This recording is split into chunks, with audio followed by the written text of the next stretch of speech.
11 чэрвеня расійскія акупацыйныя ўлады і марыянеткавы ўрад Лукашэнкі плануюць зладзіць у Менску вялікі канцэрт з нагоды Дня России. Народное антыкрызіснае ўпраўленне заявляе, прымаючы пад увагу, што першая, Рэспубліка Беларусь подверглася акупацыі з боку России пры поўным садзейнічанні ўзброеных сіл Беларусі і марыянеткавага ўрада Лукашэнкі, які выконвае функцыі акупацыйнай адміністрацыі. Другое, у парушэнні нормаў міжнароднага права, двухбаковых дамоваў з Украінай, Канстытуцыі ваеннай дактрыны Беларусі, наша краіна была выкарыстаная вайсковым агрэсарам России як плацдарм для нападу на Украіну і па сённяшні дзень выкарыстоўваецца для ракетных і авіаудараў па украінскай тэрыторыі. А марыянеткавы ўрад Лукашэнкі дае для гэтага ўсю неабходную інфраструктуру, што з'яўляецца прамым саўдзелам у ваеннай агрэсіі. Третье. Российские войски и войсковые базы знаходзяцца на тэрыторыі Беларусі без згоды народа Беларусі. Чацвёртае. Пачынаючы з 24 лютага, больш за 1500 беларусаў былі затрыманыя і рэпрэсаваныя за антываенныя акцыі пратэсту. Не менш за 60 затрыманняў адбылося ў рамках процідзеяння рэйкавай вайне, арганізаванай беларускімі партызанамі для перашкоды перамяшчэнню расійскіх войскаў і вайсковых грузаў па беларускай тэрыторыі. Пятае.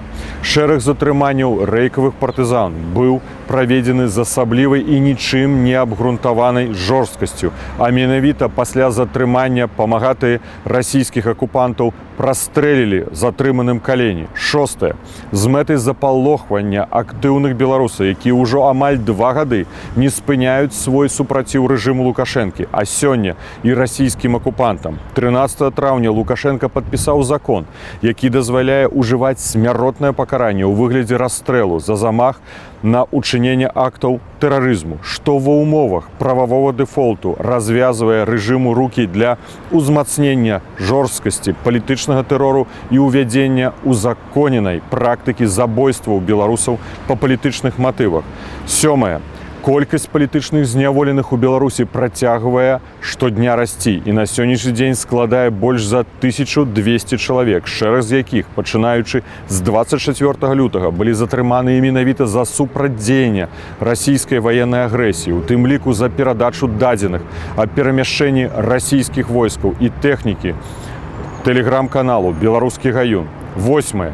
Марыянеткавы ўрад Лукашэнкі зрабіў больш жорсткім курс на русіфікацыю беларусаў і вядзе актыўную кампанію па знішчэнню беларускамоўных выдавецтваў і кнігарняў.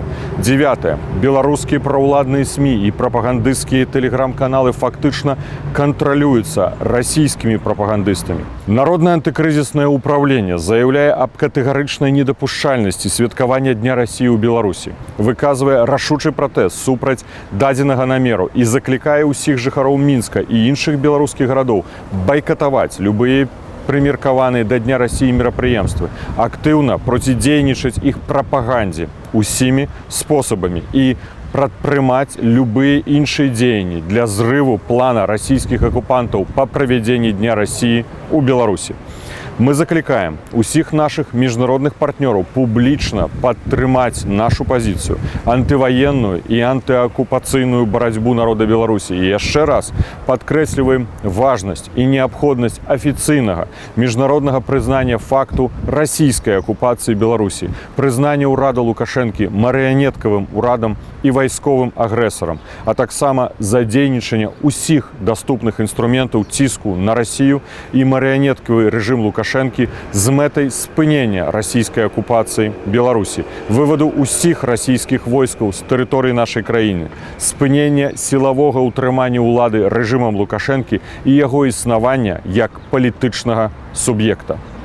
Ні дня агрэсара России ў Беларусі, не расійскай акупацыі, не марыянеткаваму рэжыму Лукашэнкі.